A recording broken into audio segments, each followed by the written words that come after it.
Hello दोस्तों, how are you? I hope you will be fine. तो कल हमने यहाँ तक पढ़ लिया था शॉर्ट कॉमन कलेक्टिव और प्रॉपर नाउन के डिफरेंस, है ना, कि कैसे हम इन्हें आइडेंटिफाई करेंगे। तो आज पढ़ेंगे हम आगे कंक्रीट नाउन। तो concrete noun, let's get start. देखो, कंक्रीट नाउन जो है वो is a noun that can be identified through physical sense। ठीक है, मतलब कंक्रीट नाउन जो है वो हम फिजिकल सेंस से बिल्कुल अपोजिट होता है ये एब्स्ट्रैक्ट नाउन के। इसे फिजिकल नाउन से फिजिकल सेंस से हम फील कर सकते हैं, मतलब फिजिकल सेंस इसके साथ कैसे टच कर सकते हैं। मेन चीज़ है कि 1 ऑफ द 5 सेंस जो हमारे होते हैं उनसे हम इसे फील कर सकते हैं। जैसे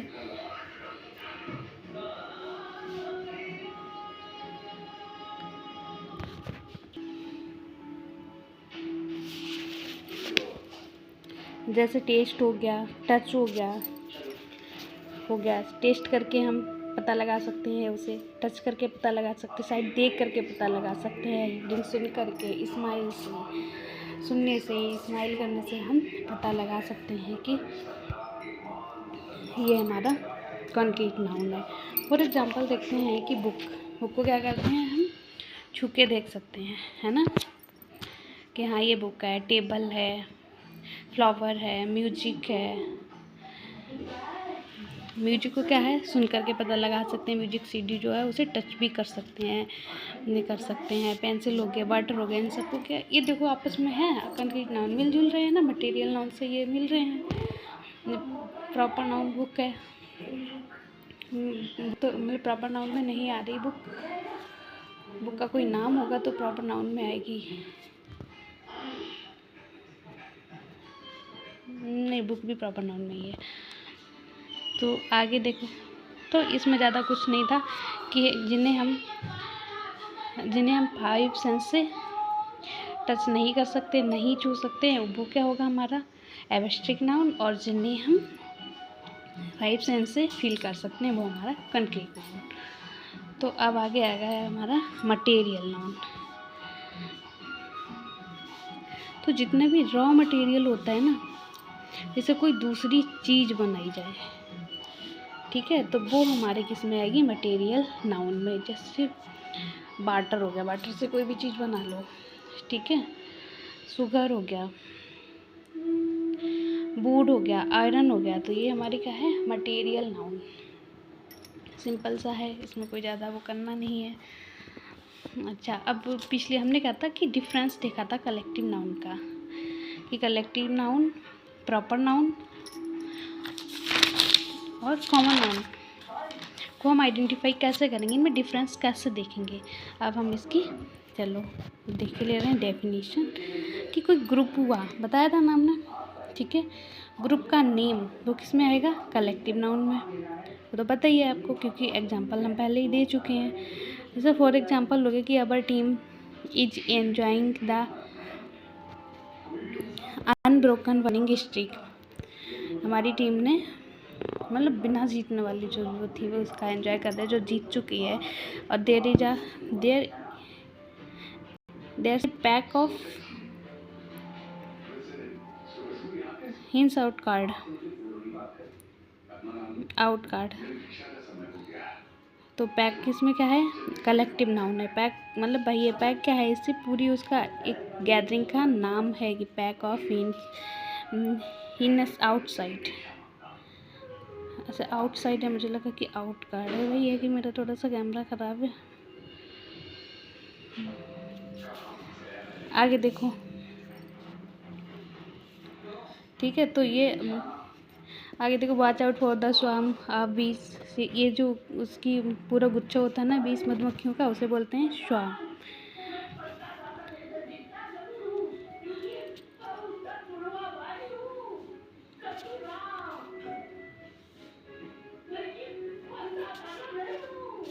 पैक भाई आ गया फिर से, ताश की गद्दी, फ्लॉक, फ्लॉक भी एक पूरे ग्रुप का नाम होता है जो बर्ड, एक group of bird also use to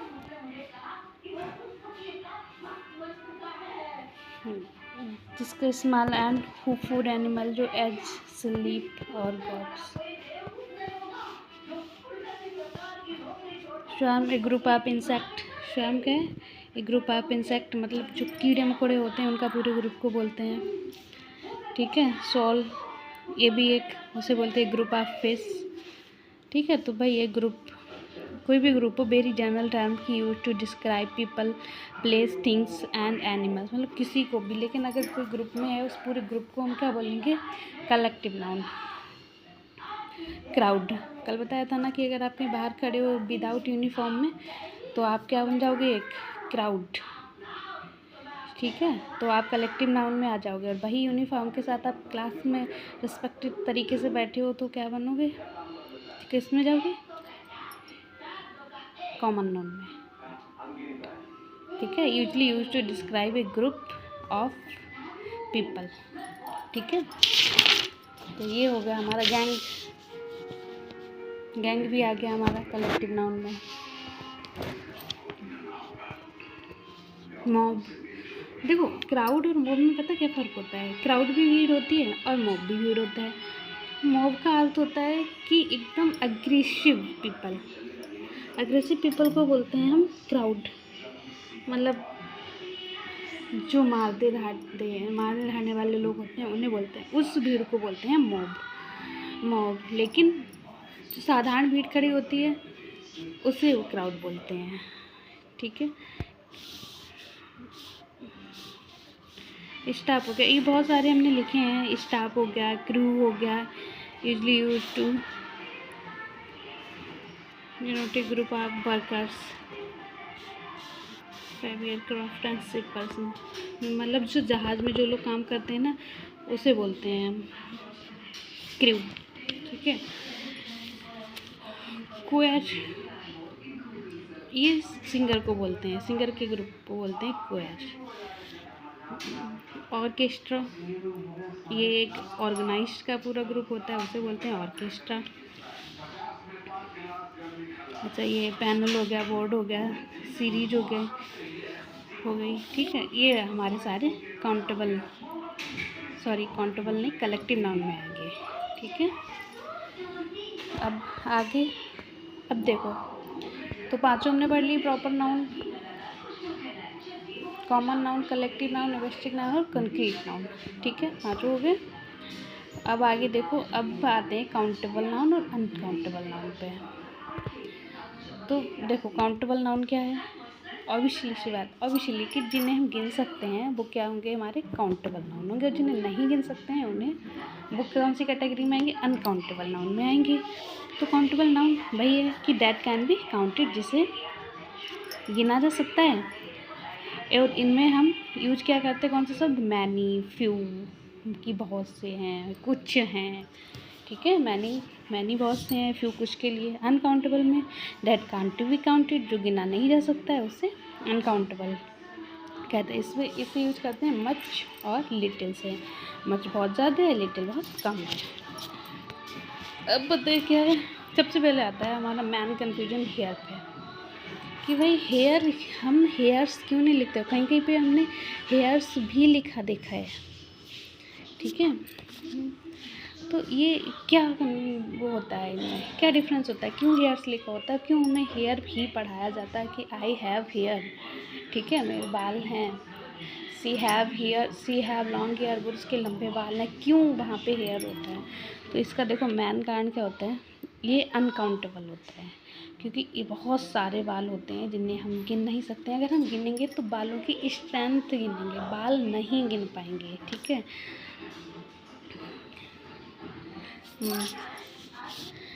तो जैसे बैक कैमरा में तो नहीं बता सकते, बट बताते जैसे अब हम कहीं कहीं पे लिखा होगा कि मतलब 2 ईयर्स, 3 ईयर्स, 4 ईयर्स ऐसे भी लिखा देखा होगा। तो ये ऐसा क्यों होता है? ऐसा होता है कि वही चीज़ है कि जो चीज़ हम गिन सकते हैं, काउंट कर सकते हैं, वहाँ पे हम इन्हें काउंटेबल नाउन में रखेंगे, और जहाँ पे काउंट नहीं हो सकती है वहाँ पे हम इसे अनकाउंटेबल में रखेंगे। जैसे अब जैसे ये इमोजी देख लो, ठीक है, इसमें क्या है, इसके सारे बाल जो हैं वो उड़ चुके हैं, कुछ नहीं है, इसने कोई शैम्पू यूज किया, अब बचे हैं 2 बाल।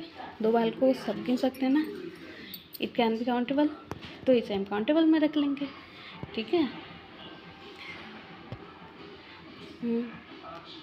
सी left only 2 hair on her head, उसके बाद केवल 2 ही बाल बचे हुए हैं, ठीक है, बेचारी उदास है, तो इसे हम काउंटेबल में रखेंगे।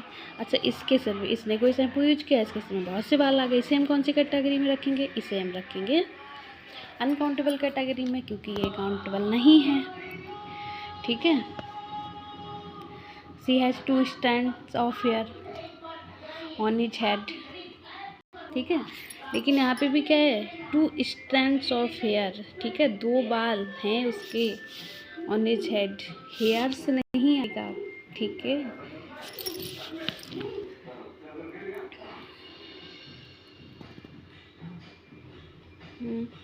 अब देखो,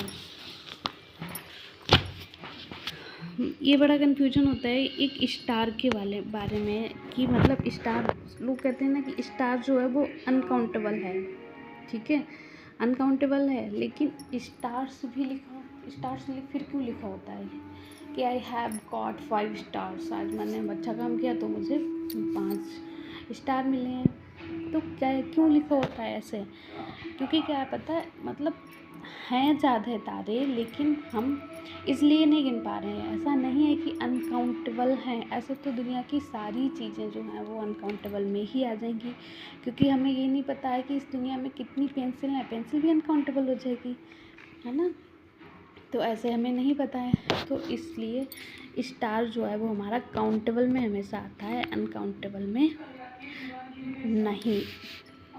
इनफाइनाइट बोलते हैं इसे, जो हम गिन नहीं सकते हैं उसे इनफाइनाइट बोल देंगे, लेकिन कभी भी अनकाउंटेबल नहीं बोलेंगे, काउंटेबल होते हैं स्टार, ठीक है। अब इंफॉर्मेशन हो गया। अब देखो, जो हैं शब्द जो काउंटेबल नहीं हैं, ठीक है, उन्हें हम ऐसे लिखते हैं, देखो, इंफॉर्मेशन हो गया, एडवाइस हो गया, न्यूज़ हो गई, ज्वेलरी हो गई, मशीनरी हो गई, इक्विपमेंट हो गया, luggage, baggage, poetry, furniture, scenery, hair, ठीक है, तो इन चीज़ों को हम काउंट नहीं कर सकते हैं, ठीक है, इन्हें बहुत याद रखना। जैसे न्यूज़ को बहुत लोगों को लगता है कि न्यूज़ इज ये काउंटेबल वर्ड, लेकिन ये अनकाउंटेबल है। इन्फॉर्मेशन, अगर बहुत सी इन्फॉर्मेशन, तो क्या हम पढ़ेंगे, पीसेस ऑफ इन्फॉर्मेशन, ठीक है, एडवाइस की भी वही होती है, pieces of advice, pieces of news. Jewellery के आइटम्स को गिनते हैं हम, ठीक है, ज्वेलरी नहीं गिन पाते हैं, आइटम्स के नेकलेस हो गया, ब्रेसलेट हो गया, रिंग हो गई, तो ये क्या है, इसके आइटम हैं ज्वेलरी के, तो आइटम्स ऑफ ज्वेलरी। मशीनरी को नहीं गिनते हैं, मशीन्स को गिनते हैं, तो मशीन्स ऑफ मशीनरी। और इक्विपमेंट को नहीं गिन सकते हैं, items of equipment. Items of luggage का भी हम आइटम ही गिनते हैं, ठीक है, और बगेज वही सेम है। पोल्ट्री को नहीं गिन पाते हैं, ठीक है, बहुत से मतलब लिख देते हैं कि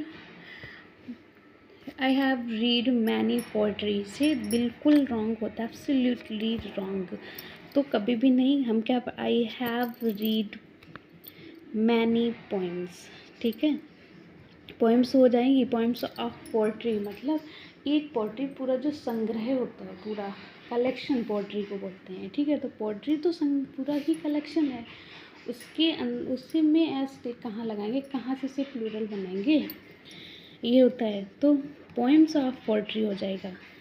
वही फर्नीचर हो गया, फर्नीचर दुनिया के जितने भी हैं वो फर्नीचर में ही आ जाते हैं, फर्नीचर्स नहीं होगा। आइटम्स ऑफ फर्नीचर, कुर्सी हो गई, चेयर हो गई, टेबल हो गई, है ना, ये जो सारी चीज़ें होती हैं ये हमारे आइटम आते हैं, फर्नीचर के आइटम्स में आती है सीनरी के भी आइटम होते हैं, हेयर की स्ट्रैंड्स होती है, ठीक है। तो ऐसे अगर हमें कभी लिखना हो, इससे प्लूरल फॉर्म में तो कैसे लिखेंगे, pieces of information, pieces of advice, pieces of news, items of jewellery, machines of machinery, items of equipment, items of luggage, ऐसे हम सारा लिख देंगे। जैसे कुछ हम एग्जांपल देखते हैं, थोड़े ही देखेंगे, ऑलरेडी वीडियो लॉन्ग हो चुकी है। तो ये very important information to all, ठीक है, ये very important to information to all गलत है, लेकिन कैन यू टेल मी, क्या आप मुझे बता सकते हो कि गलत क्यों है? क्योंकि अभी ऊपर समझाया कि इन्फॉर्मेशन को हम कभी भी काउंट नहीं कर सकते हैं। अगर नहीं काउंट कर सकते हैं तो यहाँ पर ये वेरी इंपॉर्टेंट इन्फॉर्मेशन, या तो हम ये ए नहीं लगाएंगे, ठीक है। तो फिर अगर हम ए हटाते हैं यहाँ से, क्योंकि हम कभी काउंट नहीं कर सकते हैं, तो हमें पूरा स्ट्रक्चर इसका बदलना पड़ेगा। तो हम इसे कैसे लिखेंगे, पीसेस का यूज़ करके, ठीक है। A very important pieces of information to all, ठीक है, ये सही हो जाएगी। या फिर सीधे लिख दो very very important information to all, लेकिन ऐसा थोड़ा सा वो लगता है। अगर हमें ए वी लगाना है तो हम पीसेस का करेंगे, अगर हम इसे प्लूरल बनाना है, ठीक है। हाँ, तो अब आगे देखो, आई वॉट वन फर्नीचर, ठीक है। अब अभी बताया था कि फर्नीचर तो काउंट ही नहीं कर सकते, तो हम ये वन कैसे लगा दें? अगर हमें वन लगाना भी है, काउंट करना भी है, तो फर्नीचर की क्या हम काउंट करेंगे, आइटम्स। तो I what one item of furniture, ठीक है। ऐसा ही सारे एग्जाम्पल हैं ये, कुछ थोड़ा सा और देख ले रहे। अनकाउंटेबल में देखो क्या क्या आता है, फिर कल हम डिफाइन करेंगे सिंगुलर और प्लूरल अलग अलग तरीके से जो भी होता है उसे हम कर लेंगे। तो अनकाउंटेबल में देखो एकोमोडेशन, इसका मतलब होता है घर, एडवाइज हो गया भाई, ये बगेज हो गया, बिहेवियर हो गया, ब्रेड की भी हम स्लाइड खाते हैं, ब्रेड पता है अनकाउंटेबल होता है। ब्रेड की क्या होती है, स्लाइड खाते हैं, ब्रेड हमारा हमेशा अनकाउंटेबल रहता है, ठीक है। फर्नीचर हो गया, इन्फॉर्मेशन हो गया, लगेज हो गया, न्यूज हो गया, यही जो हम पीछे पढ़ के आ रहे हैं बस वही हैं सारे। वेदर, वर्क, ट्रैवल, ट्रैफिक, ठीक है। तो अब कल हम सिंगुलर और प्लूरल को डिफाइन करेंगे, ठीक है। Thank you so much watching my video.